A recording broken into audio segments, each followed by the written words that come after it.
Welcome to iMedia On Demand. This is the webcast channel which powers our events right across the Asia-Pacific region, including the iMedia Online Retail Summit and the iMedia Brand Summit.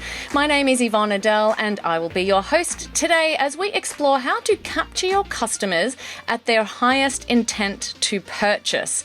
One not to be missed, I'm sure you will agree. Now, before we have a chat to our panel today, it is a big, huge virtual across the waves thank you to our friends at Unboxed for making today's session possible.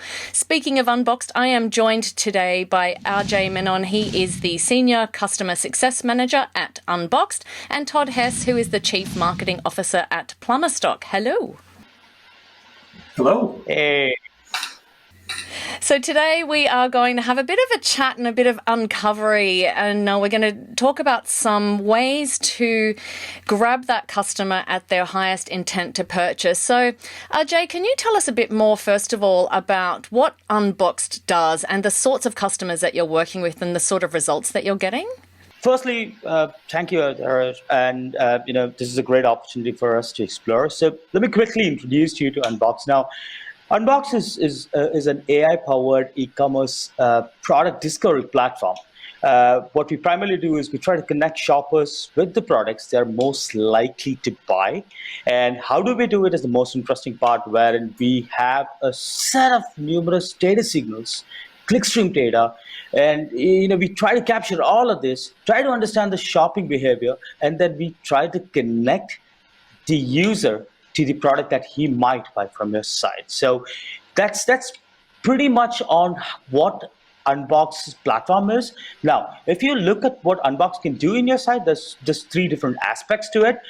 One is the search aspect, which is one of the most important for any e-commerce site out there, because if somebody's coming to your site and searching for something, and if the product is not the right one that's popping up, then it's trouble. Right? So first is the search aspect, and then we have our category pages where we'll ensure that the relevancy and the ranking of your category pages looks absolutely beautiful for a user. And the third part is recommendations, where we will actually help you increase your average order value by helping you with cross-sell and upsells. So as far as Unboxed is concerned, there are three major segments to this, and this is precisely how we try to help our clients. What's our set of clients that we work with? We work with clients across auto parts, grocery, lifestyle, P2P. Todd is one of our greatest clients that we have on board. And of course, what does Unboxed do for these clients? Most of our clients have been, came to us with an issue where they're telling us, hey, we have a site search option, but how do we go about merchandising it? How do we go about, giving more precise results, things like this? And I think, merchandising is a key takeaway for Unboxed and for all our clients. So that's pretty much what we do. Like bringing what people usually think they're doing on Google Shopping, but doing it in your own site, which is a great place to be because people aren't leaving the site when they're doing their searches. So Todd, bring this to life for us a bit more, but first of all, let us understand your customers at Plumberstock. What is your customer profile? We basically, since we're a wholesale, plumbing and HVAC company, e-commerce company, starting as a plumbing supply store, we went online with our sales and then increased our buying power. And with that, we've been able to compete against, large national brick and mortar retailers and stuff. And so with that online presence, we're able to touch, end consumers, end users who are remodeling their homes, builders, contractors, plumbers, electricians, HVAC techs on the commercial side. So we have a very broad customer base, and I would say that the majority of our users would be those end consumers that are purchasing a faucet or a toilet or some kind of item like that. But then we also get a lot of repeat business from the commercial side of things where, people are building multiple homes or plumbing, Okay, so let's stick with you, Todd. Being an e-commerce store owner, what would you say are some of the key challenges that you face at Plumberstock to capture and keep your customers' attention? Honest, to capture their attention, one of our biggest challenges is competing with Amazon. Amazon being the gorilla or the elephant in the room. That's a lot of people start their searches directly from Amazon, and although we have almost all of our products cross-listed in Amazon as well as on Plumberstock, that's a challenge for us, is to get people to leave the ecosystem of Amazon and go, out in the ether and, and broaden their, spread their wings, because really they can get the exact same product, the same delivery, the same lead time, and, get it at a better price because, on our site than on Amazon, because we just charge the same price, but then have to charge a higher price on Amazon. So that's a challenge for us, is getting them to, leave Amazon and search for us. For those that start their journey, on Google Shopping, any of the search engines, our challenge is to create good enough organic content to compete with the big box stores. In our market, we've got the Lowe's and the Home Depots and those large retailers that are creating this content. And so we spend a lot of effort in creating the content and wording it in a way that the consumer finds the answers that they're looking for, as well as making a good customer experience for them once they land on our site, to then not give them a reason to say, well, I wonder if I could get this better on, cheaper on Amazon or at another retailer.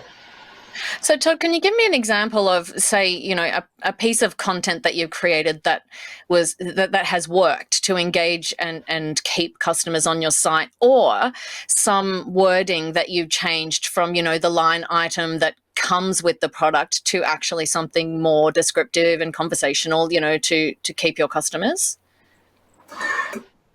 We have tons of different contents. With as far as SKUs that we have on our website, we've got almost 400,000 SKUs on that site, and so there's just so many different things to write about.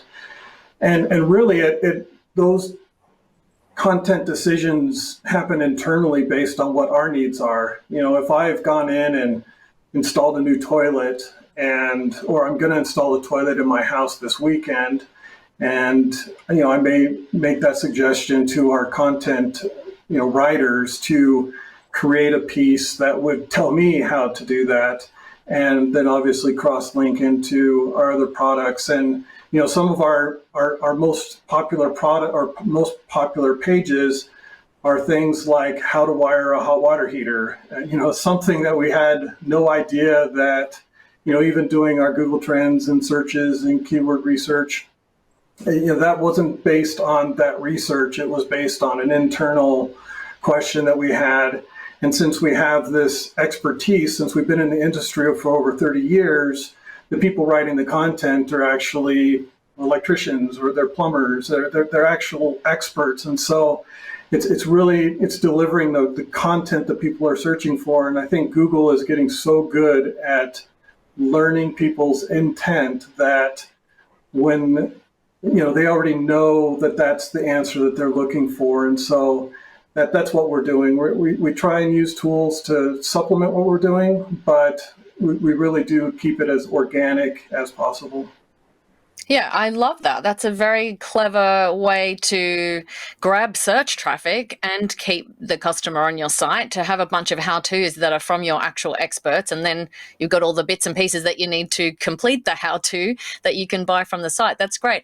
Jay, what about the other retailers that you're working across? What are some of their, clever ways? Like, give us an actual anecdote or story that a couple of your retailers that you're working with have done to keep the customer's attention. I'll give you one of the best answers out there, because the key here is, how do you connect content to intent, right? If you're able to connect users, the content you're delivering to his buying patterns and his buying behavior, you've nailed it. That's typically how it works. Now, imagine you go out there, you're searching for budget shoes, and you land up on the site and you're shown all these shoes, which is not budgeted, is absolutely expensive. Do you think that's a good behavior? No, it's not, right? You probably want to see good budgeted shoes because that's what you're trying to buy. So one of the key things that we've always told is to look at a strategy which is called as personalized merchandise, right? Now, how does personalized merchandising work? Unboxed as a platform has the capability to come back and tell you what's your top search query, what is the user behaving like on your site, what sort of clicks is happening, what sort of add to carts is happening, how is your products performing on your site, right? Once you get to know that, what you need to do is you need to take these insights, then take it to the merchandising console, tweak the result set to ensure that the users who's actually coming on the site is feeling more home-like, right? So when they come in, they feel so accustomed to the site, they land up buying more and more from you. Just like what Todd was saying, right?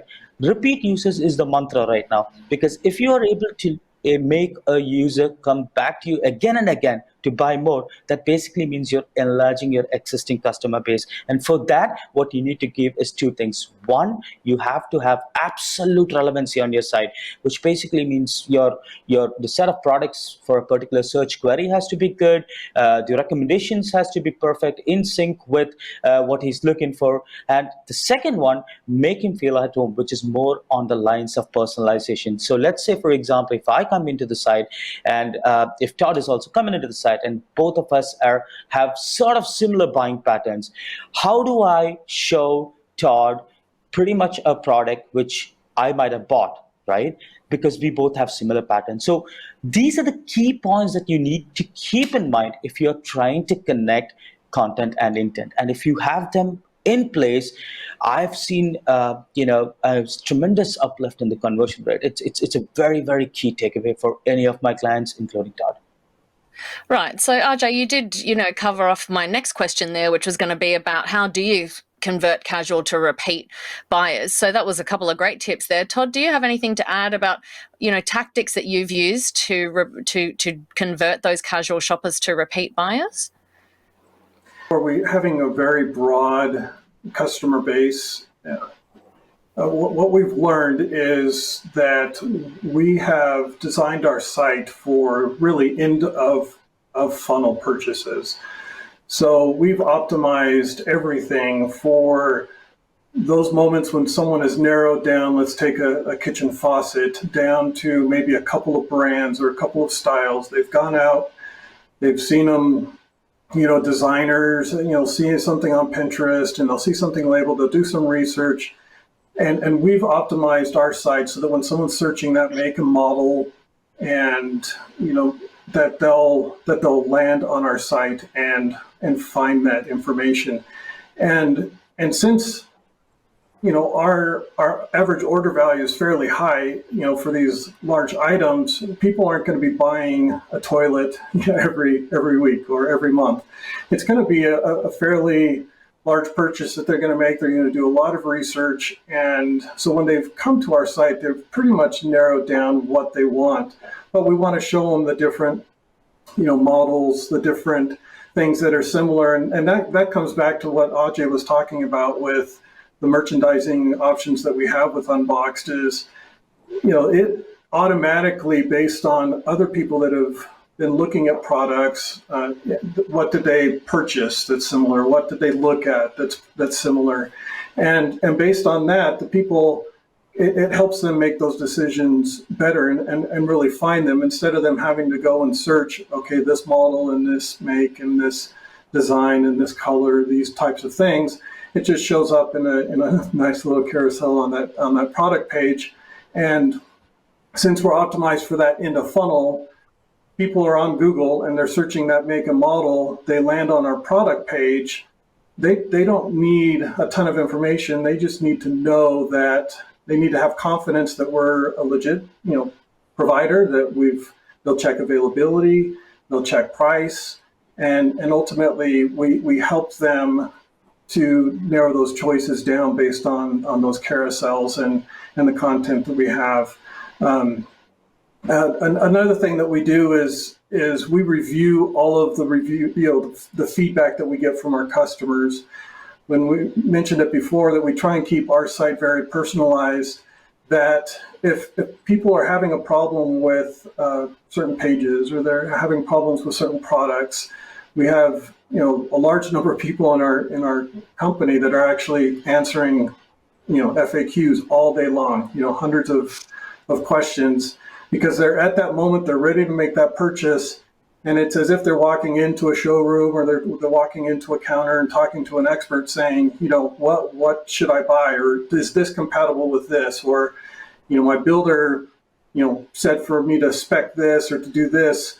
And we have those experts that answer those questions. And so it's creating that confidence that the product that they're searching for is a product that they were, looking for, but then removing any doubts that they have to then cause them to make that purchase. And that's what has worked best for us, is to find all those different, looking through their feedback, looking through the reviews, finding out problems that we're having, then addressing those problems, making changes, being adaptive, and making that customer experience, a very positive thing.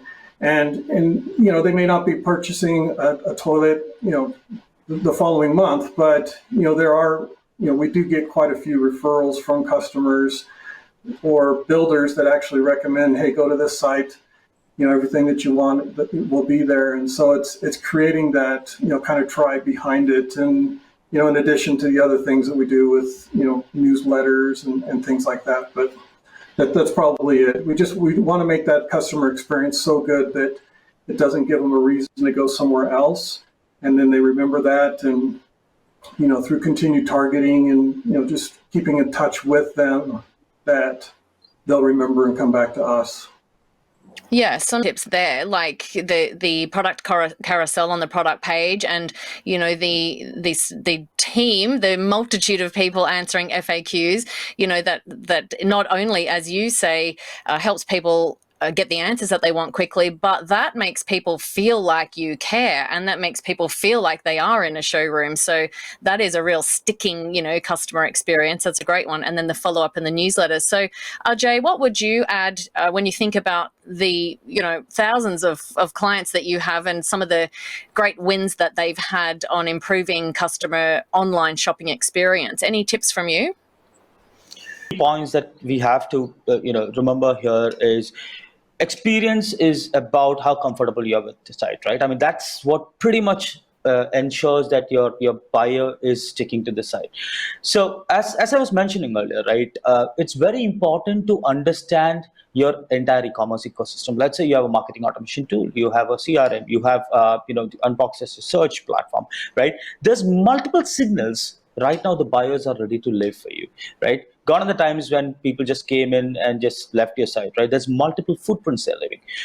As an e-commerce expert, what you need to do is you need to sit back, understand these signals, and then start running some A/B tests, right? For example, let's say, as Todd mentioned, right, on the product description page, let's say you have put a widget which is recently viewed, right? And you notice over a period of time that this particular recommendation widget is performing decently. But why don't I go about trying a newer one, right? Let's move from recently viewed, maybe bottles of bought, right? So you need to continuously ensure that you're working on the website, you're continuously changing the experience. It should be dynamic in nature. Once you have that in place, how it typically helps your user is, when they come into the site, they'll feel fresh. They'll understand that the site on its own is able to understand what they want to buy, right? That's going to increase stickiness. That's going to increase customer experience.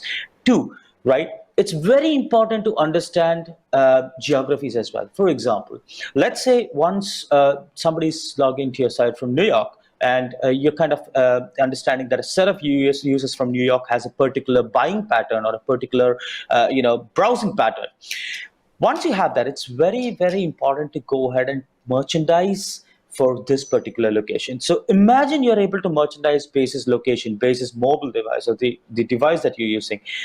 this is what will be the key in going forward, because right now the users have changed so much, they've advanced so much that they expect the e-commerce sites to understand what they want to do in the site, and they expect the e-commerce sites to provide them absolute relevant results so that the buying journey is flawless and it's faster. So I think continuous work on merchandising, continuous work on understanding these signals, continuous work on understanding your users, their entire journey through the site is what will help you, kind of improve the customer experience on the site.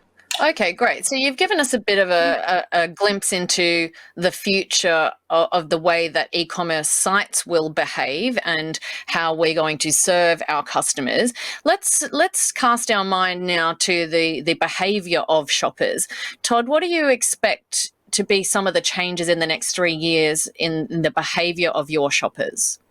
Yeah, I think nailed it on the head when he said that people's expectations have increased dramatically. We have now consumers who are expecting those retailers to anticipate their needs. And, an example that he mentioned, that we've used Unboxed for is recently in Texas, there was this huge freeze in our area, and there were, the whole state froze. And so it's an area where they have exposed pipes, and it was a big issue. And so we were able to, based on geography, people that would come to the site, change that experience a little bit, knowing that they were going to be coming looking for repair parts, looking for, fittings to change their broken pipes, and then creating content as well to help them make those changes. And so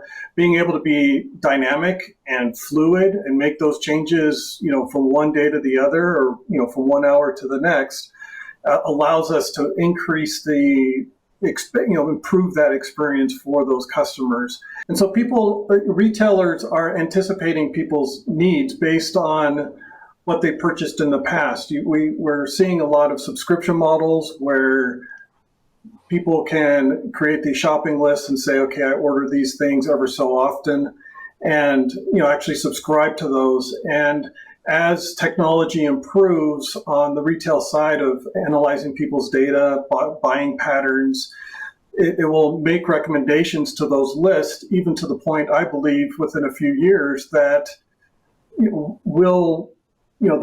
the software will be making those decisions for us and making those smart recommendations using that crowd data, saying, of all the millions of people that are using the service, people that are buying these products are also buying these products. And that's what Unboxed does for us on a micro scale.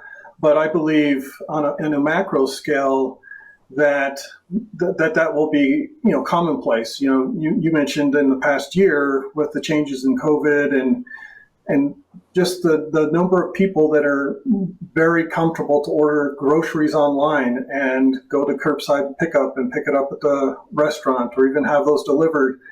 A couple of years ago, I thought that would be 5 years out. Yet, a pandemic happens like we've had, and people change their buying patterns, and things really can evolve very quickly over the next 3 years. I'm really excited, honestly, to see how that evolves and how that customer experience, mostly, both as a consumer myself as well as a provider, as a retailer, to make sure that we're staying ahead of that game and making that experience awesome for our consumers. Jay, anything to add when you look into the crystal ball of consumer behavior for the next 3 years? I think firstly, I'm as excited as Todd is, right? Because just imagine, right? A year back, the e-commerce system on its own was in a totally different paradigm. Right now, it's shifted so much, right? Couple of months, the last couple of months during the pandemic, it's evolved. Probably if it was normal time, it would have taken another 4 years to evolve like this, right? So time isn't the factor here. People are quick to adapt to what the living conditions are, and they've come a long way in the e-commerce world, right? Omnichannel experience is going to grow by manyfold, right? You will have alternate shipping methods coming in. You will have curbside pickups. Right now, there's a new trend where people are actually buying online and they go pick up in the store as well. So things are evolving. Retailers are evolving. You have your customers evolving. And I think eventually it's going to go into a place where it'll be, completely digital or contactless payment, which of course is happening now, but in a higher scale. And of course, conversational commerce is going to come in, right? Because probably down the line, you're going to just go into an e-commerce site and you're going to tell the site, hey, here's what I'm looking out for. Can you help me buy it? And the site should pick it up and probably go run with the customer and help them buy it. Just imagine going to a physical store, talking to a salesman out there and buying it. Just as simple as that. How could you make that experience come into e-commerce? And that's probably one of the key things that's going to come eventually as we go down the line. Of course, you already have a couple of retailers out there trying augmented reality and all of that. So I think this is the way forward. AI personalization, as I mentioned earlier, is already there in the picture, but it's going to go get advanced many folds, and that's going to kind of be the key on how this e-commerce world is going to evolve over the next 3 to 5 years. And I'm sure, as Todd said, we'll have to wait and watch how much time it's actually going to take. Is it going to take 2 years, 3 years, 5 years? We don't know. But I know for a fact it's going to evolve. Yes, well, we're along for the ride, and you have given us an absolute ton of tactics that we can use to capture the customer at their highest intent to purchase. It sounds like the overarching theme and advice is to anticipate your clients' needs and search wants and everything like that. Ajay, thank you so much to you and the team at Unboxed for bringing this session to us, and for bringing the fabulous Todd to us from Plumberstock with all of his golden nuggets of information too. Now, before you go back to your office, before you pick up your phone, don't forget you can choose your own adventure by watching another session on the iMedia On Demand channel. But until next time, it's bye for now.